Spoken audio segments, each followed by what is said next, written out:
சிவாய நம. திருச்சிற்றம்பலம். தென்னாடுடைய சிவனே போற்றி, எந்நாட்டவர்க்கும் இறைவா போற்றி. அருள்மிகு நால்வர் பொற்றால் எம் உயிர்த்துணையே. சிவபெருமானாரை பேசாத நாளெல்லாம் பிறவா நாளே என்ற அருள்வாக்கை அருளிச் செய்த அருள் திருநாவுக்கரசு பெருமானார் பொன்னார் திருவடிகளை தலைமேற்கொண்டு வணங்கி அப்பெருமானார் அருளிச் செய்த பெரும்பற்ற புலியூரானை பேசாத நாளெல்லாம் பிறவா நாளே என்ற அருள் வாக்கை எடுத்துக்கொண்டு சிறியேன் சிவபாலா தினம் ஒரு திருமுறை பாடல்களின் மூலம் அப்பெருமானாருடைய நாமமாகிய நமசிவாய என்ற மந்திரத்தை நாவினால் நவின்றும் மனத்தால் நினைத்தும் சிந்தையில் தியானித்தும் இந்த நாளை ஒரு நல்ல நாளாக மாற்றும் முயற்சியில் தொடர்ந்து செயல்பட்டு கொண்டு வருகிறேன். இதற்கெல்லாம் சிவபெருமானாருடைய திரு அருளினாலும் அருளாளர் பெருமக்களுடைய குரு அருளினாலும் அடியார் பெருமக்களாகிய உங்களின் அன்பும் ஆதரவும் ஊக்கமும் முன்னின்று அருள் செய்ய சிறியேன் இப்படி ஒரு பேறு பெற்றுள்ளேன் என்பதை உணர்ந்து இன்றைய பெரும்பற்ற புலியூரானை பேசாத நாள் எல்லாம் பிறவா நாளே என்ற சிந்தனைக்குள் செல்வோம். திருச்சிற்றம்பலம். அடியார் பெருமக்களே, சிவ அன்பர்களே, உங்கள் அனைவரது பொன்னார் திருவடிகளையும் வணங்கிக் கொண்டு இன்னைக்கு நம்ம சிந்திக்க இருக்கிறது என்னன்னா, திருநாவுக்கரசு பெருமானார் நமக்கெல்லாம் ஒன்று சொல்றார். நம்ம சிவபெருமானாரை எப்படி நினைக்க வேண்டும், அப்படி நினைத்தால் நமக்கு பெருமான் என்ன கொடுப்பார் அப்படிங்கிறத நம்ம ஞானசம்பந்த பிள்ளையாரும் திருநாவுக்கரசு பெருமானம் தன்னுடைய திருமுறை பாடல்களில சொல்லியிருக்கிறத இப்ப நம்ம சிந்திக்க போறோம். முதலில் ஒரு பாடலை சிந்தித்து விட்டு அதற்கு பிறகு அதில் உள்ள கருத்துக்களை நாம் சிந்திப்போம். இதில் எந்த பிழை இருந்தாலும் பிழை பொறுக்கும் பெருமானின் அடியார்களாகிய நீங்கள் என் பிழையையும் பொறுத்தருள வேண்டும் என்று உங்களை வேண்டிக் கொள்கிறேன். திருச்சிற்றம்பலம்.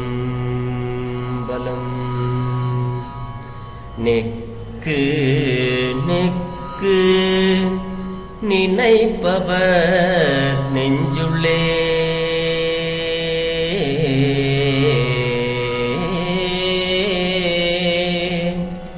நெக்கு நெக்கு நினைப்பவர் நெஞ்சுள்ளே புக்கு நிற்கும் பொன்னார் சடை புண்ணியன்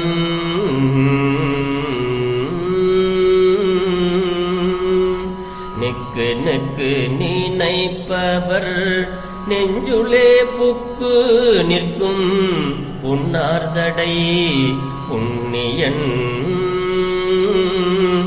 பொக்கம் மிக்கவர் பூவோ நீரும் கண்டு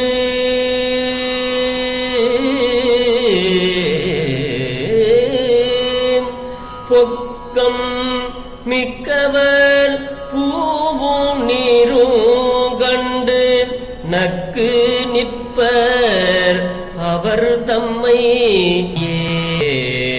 பொக்கம் மிக்கவர் பூவோ நீரும் கண்டு நக்கு நிற்பவர் அவர் தம்மை நாணியே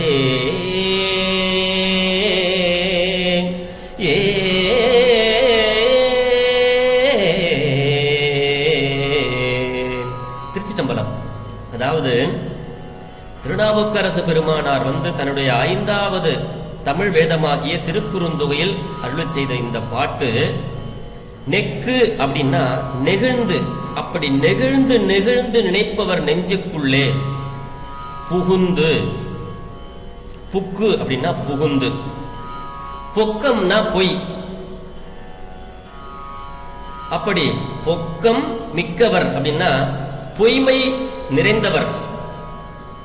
இந்த பொன்னார் சடை புண்ணியன் அப்படின்னா அருளாளர் அடியார் பெருமக்களுக்கு தெரியும். சிவபெருமான் பொன் போன்ற சடை, புண்ணியன் சிவபெருமான்.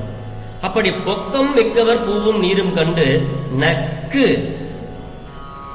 நிற்பவர் அவர்தம் நாணியே. நக்குன்னா அந்த வெக்கப்படுறதுதான். அப்படி செய்யறதெல்லாம் செஞ்சுவிட்டு சிரிக்கிறதா, அப்படி ஒரு மாதிரியா சிரிக்கிறது.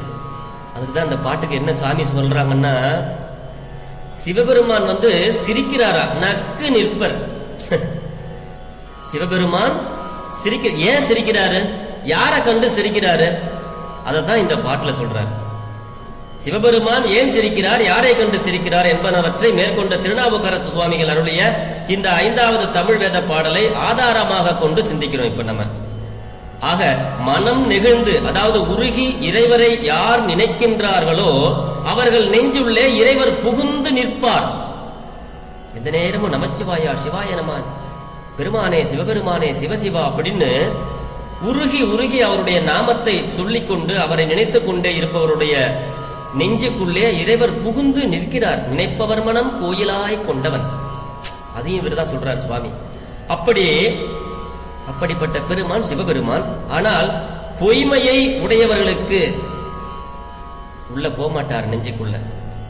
ஆக பொய்மையை உடையவர்கள் அளிக்கின்ற இந்த பூவையும் நீரையும் கண்டு அவர் சிரித்து, அதாவது நக்கு நிற்பார் என்பது இந்த பாடலில் திரண்ட கருத்து. அதாவது பண்றத பேசுறதெல்லாம் பொய், பண்றதெல்லாம் பாவத்தையும் பண்ணிவிட்டு என்ன பண்றதுன்னா, அட என்னனாலும் நம்ம பண்ணிக்கலாம்ப்பா, சிவபெருமானுக்கு ஒரு தட்டுல பூவு மாலை நீர், அவர் அபிஷேகம் பண்றதுக்கு பொருள் திரவியங்கள் இதெல்லாம் வாங்கிட்டு போய் வச்சு ஒரு 10 ரூபாய்க்கு அர்ச்சனை சீட்டை வாங்கி ஒரு மாலையை வாங்கிட்டு போய் போட்டோம்னா நம்ம பாவம்லாம் தொலைஞ்சிரும்னு நிறைய பேர் தவறாக எண்ணிக்கொண்டிருக்கிறார்கள். அது தவறு. வெற்று சடங்குகளால் ஒருபோதும் இறைவனை அடைய முடியாது, இறைவனுடைய அருளை பெற முடியாதுங்கிறது தீர்க்கமான திருநாவுக்கரசு சுவாமியினுடைய தமிழ் வேதம் நமக்கு எடுத்து சொல்கிறது. பெருமான் எதிர்பார்க்கிறது என்ன தெரியுங்களா? நெக்கு நெக்கு நினைப்பவர் யார் அவர்களை சிவபெருமானாரை அன்போடு நெகிழ்ந்து உள்ளம் உருகி நினைக்கிறார்களோ அவர்களுடைய உள்ளத்தை கோயிலாக கொண்டவன்கிறார் திருநாவுக்கரசு பெருமானார். நீங்கள் செய்கின்ற ஒவ்வொரு வெற்றி சடங்குகளாலும் சிவபெருமானாரை அடைய முடியாது, அவன் அருளை பெற முடியாது அப்படிங்கிறத ஆணித்தனமா சொல்றாரு. இறை வழிபாடு செய்யும் பொழுது மனசுல ஒரு உருக்கம் அல்லது ஒரு நெகிழ்ச்சி ஏற்பட வேண்டும். ஆகா, இறைவன் நம்மை நன்றாக படைத்திருக்கிறான். நல்ல கை, நல்ல காலு, நல்ல கண்ணு, நல்ல மூக்கு, நல்ல வாய். ஊர்ல எத்தனை பேரை எப்படியெல்லாம் சிவபெருமான் படைச்சிருக்கிறார் இல்லையா? ஆனா நம்மளை நன்றாகத்தான படைச்சிருக்கார். இவர் சொல்றாரு திருமூலர், என்னை நன்றாக படைத்தவன் தன்னை நன்றாக தமிழ் செய்யுமாறே.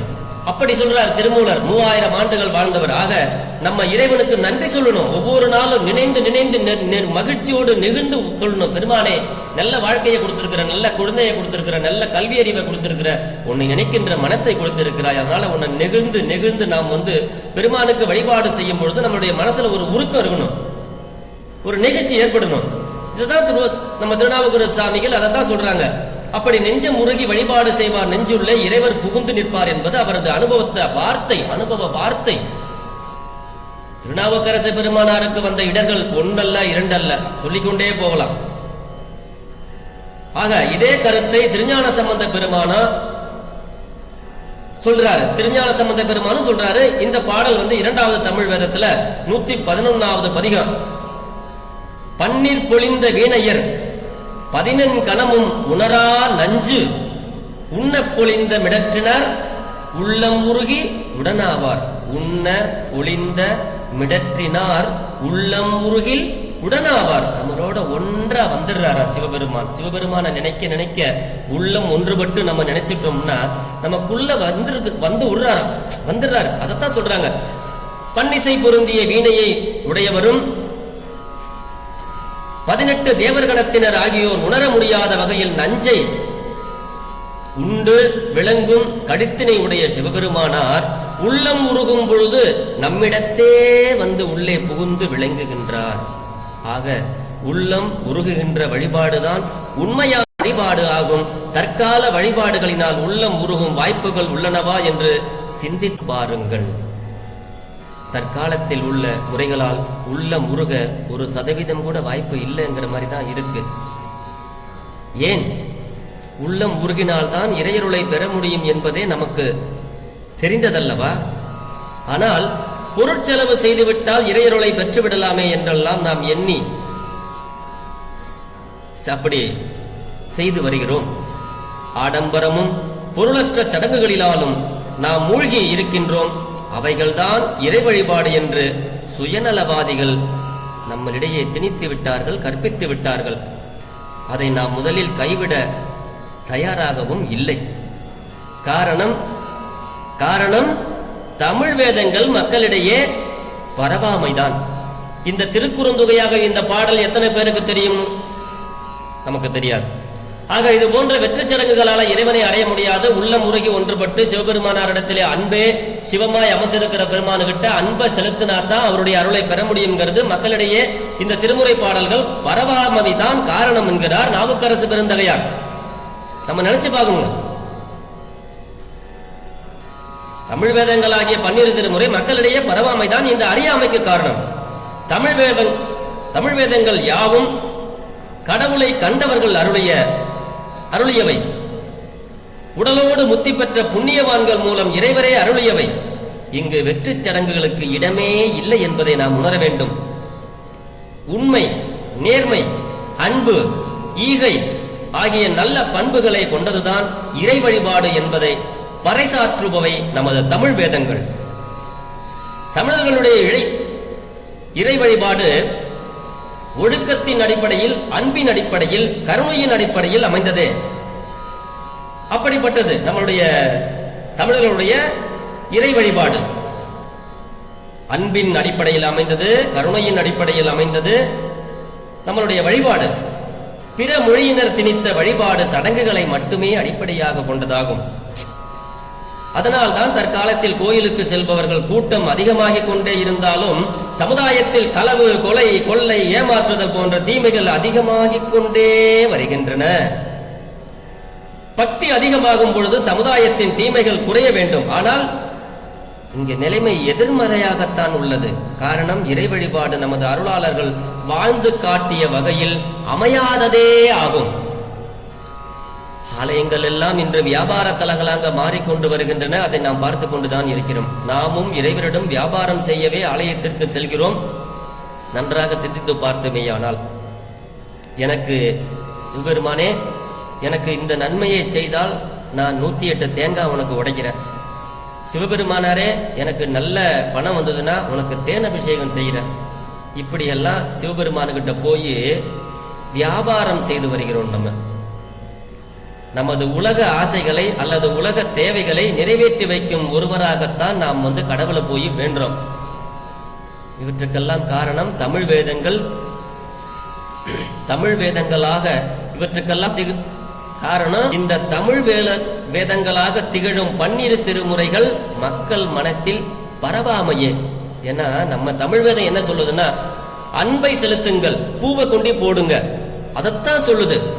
நீர் புண்ணியம் செய்வார்க்கு பூ உண்டு நீர் உண்டு அப்படிங்கிறாரு. அன்பை செலுத்துறது தாங்க உண்மையான இறை வழிபாடு அப்படிங்கிறது தாங்க. இது ஏழைகளுக்கு உதவி செய்வதில் தான் இறை வழிபாடு. அப்படிலாம் நமக்கு நிறைய சான்றுகள் நாவுக்கரசு பெருந்தகையார் கடப்பவர் தங்களுக்கெல்லாம் கடுநரகங்கள் வைத்தாரும்பாரு.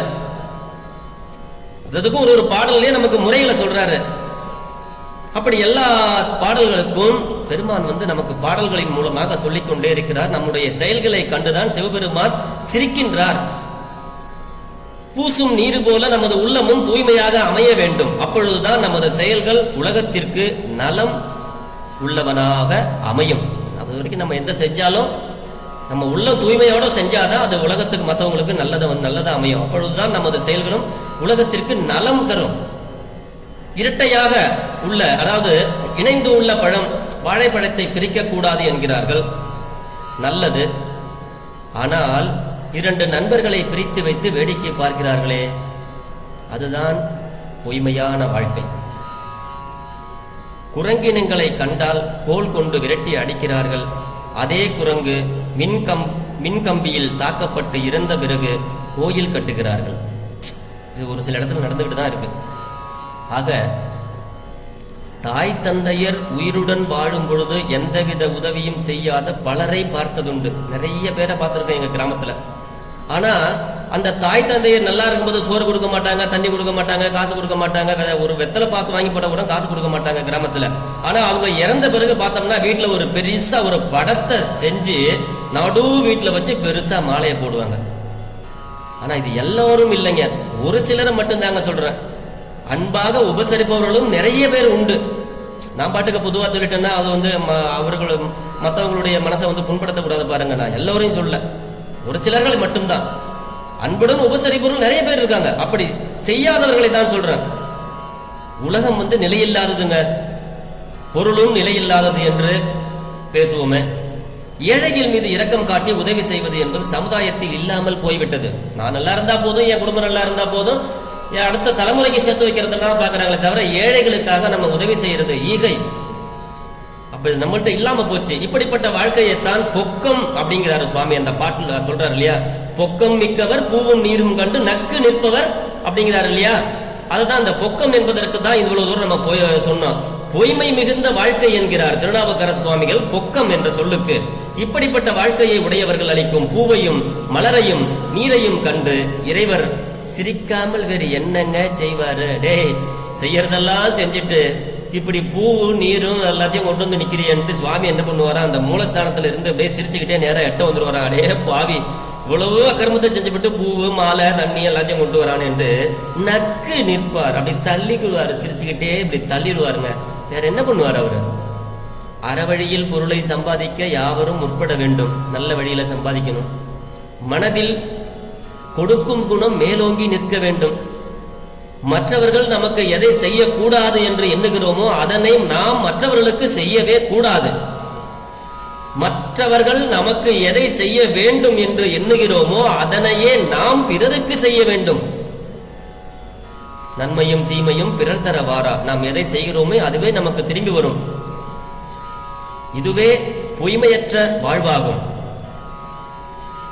பொய்மையில்லா வாழ்வு வாழும் ஆன்மாவை தேடி இறைவரே வருகிறார். பொய்மையில்லாத வாழ்வு வாழும் ஆன்மாவை தேடி இறைவர் உள்ள இருப்பார், நம்மளுடைய உடம்புக்குள்ள ஒன்னா இருப்பார். இதுதான் இந்த திருமுறை ஆசிரியர்களுடைய அனுபவம். திருநாவுக்கரசு பெருமானார் இதுதான் சொல்றாரு, திருஞான சம்பந்த பெருமானார் அதை தான் சொல்றாரு, மாணிக்க வாசகர் அதை தான் சொல்றாரு, சுந்தரமூர்த்தி சுவாமிகள். அப்படி இறைவனை நேரில் கண்டவர்கள் திருமுறை ஆசிரியர்கள், அவர்களுடைய அனுபவமே இதுதான். அதனையே நமக்கு சொல்லி செல்கிறார்கள். அதைத்தான் நம்ம கடைபிடிக்கணும். இறைவர் நம்மிடம் எதையுமே வேண்டது இல்லைங்க, நம்ம தான் இறைவர்கிட்ட வேண்டணும். இறைவன் நம்மிடம் எதையுமே எனக்கு நீங்க இதை குர்ஆன் வேண்டதில்லை, நம்முடைய உள்ளத்தை தான் அவர் பார்க்கிறார். இவன் எதை கேட்கிறான், இவன் எதை கேட்கிறான் அப்படின்னு தான் பார்க்கிறார். ஆக நம்ம பெருமானே உன்னுடைய அன்பு வேண்டும் தான் நம்ம வேணும். எந்த வேலையை செய்தாலும் அந்த வேலை நம்முடைய நல்ல எண்ணங்கள் விளங்கும்படி பார்த்து கொள்ள வேண்டும். செய்கின்ற தொழில நல்ல வேலை செஞ்சு நல்ல எண்ணங்கள் விளங்கும்படியாக பார்த்து கொள்ள வேண்டும். ஐயா, ஒரு நாளைக்கு ஒரு நன்மையாவது செய்து வாழ வேண்டும். யாருக்காவது ஏதாவது ஒரு வகையில ஒரு நன்மையை செஞ்சிட வேணுங்கிறாரு. எனது என்பது விளங்கும் பொழுது பொய்மையும் நம்மை விட்டு, எனது என்பது விளங்கும் பொழுது பொய்மையும் நம்மை விட்டு நீங்கும். இறைமை நம்மிடம் குடிகொள்ளும். பிறகு பிறப்பதும் இல்லை இறப்பதும் இல்லை, பெருமானே பார்த்துக்குவார். ஆக இந்த உலகத்துல நம்ம எதையும் கொண்டு வரல, எதையும் கொண்டு போக கூடாது. என்ன கொடுப்பவர் தங்களுக்கு அப்படிம்பாரு பெருமான். அந்த மாதிரி ஆக வெற்றி சடங்குகளால நம்ம எதுவுமே பண்ண முடியாது. இல்ல நான் எல்லாத்தையும் பண்ணிட்டு கங்கையில போய் நீராடினேன், காவிரியில போய் நீராடினேன், தென்குமரியில போய் நீராடினேன், பெரிய கடல்ல போய் நீராடினேன். எங்க போனாலும் ஈசன் மேலிருந்து பார்த்துக்கிட்டே இருக்கிறாரு. எங்கும் ஈசன் எனாதவர்க்கு இல்லையே. நீ என்ன போய் குளிச்சாலும் சரிதான் ராஜா, நீ செஞ்ச பாவம். பெருமானுகிட்ட போய் அன்போடு வழிபட்டு, பெருமானே நான் செஞ்சிட்டேன், எனக்கு இதுக்கு பிறகு நான் இந்த மாதிரி செய்ய மாட்டேன், என்னை மன்னிச்சிரு பெருமானேன்னு உள்ள உணர்ந்து அன்போடு நெக்கு உருகி வேண்டினால்தான் உன்னுடைய பாவங்கள் தீருமே தவிர, தட்டு நிறைய பழம் பூ வெத்தலை பாக்கு சாமிக்கு மாலை எல்லாம் கொண்டு போய் போட்டினால ஒன்னும் ராஜா நடக்காது. நீ இல்ல இல்ல இல்ல நான் தினந்தோறும் நான் நல்ல நீதி நூல்களை படிக்கிறேன், தேவாரம் படிக்கிறேன், திருமுறை படிக்கிறேன், அப்படி படிச்சாலும் கூட உன்னுடைய உள்ளத்தில் நல்ல உணர்வுகள் வேண்டும். நீ சிவபெருமானார உள்ளம் ஒன்றி வழிபாட்டை ஆரம்பித்தேன்னா உன்னுடன் உள்ள தீமைகள் ஒன்று ஒன்றாக விலகி உனக்கு நற்குணங்கள் திருநீரை பூச ஆரம்பிச்சுன்னா உன்னுடைய உள்ளம் புனிதமாகும். சிவபெருமானாருடைய நாமத்தை சொல்ல ஆரம்பிச்சிட்டுனா உன்னுடைய தீய சிந்தனைகள் விலகும். அதை விட்டுட்டு நீ வேள்விகள் செஞ்சாலும் சரி, மந்திரங்கள் ஓதுனாலும் சரி, நீதி நூல்கள் பல டெய்லியும் படிச்சாலும் சரி, இன்னுமே கிடையாது. ஈசனை உள்வார்க்கு அன்றி இல்லையேங்கிறாரு.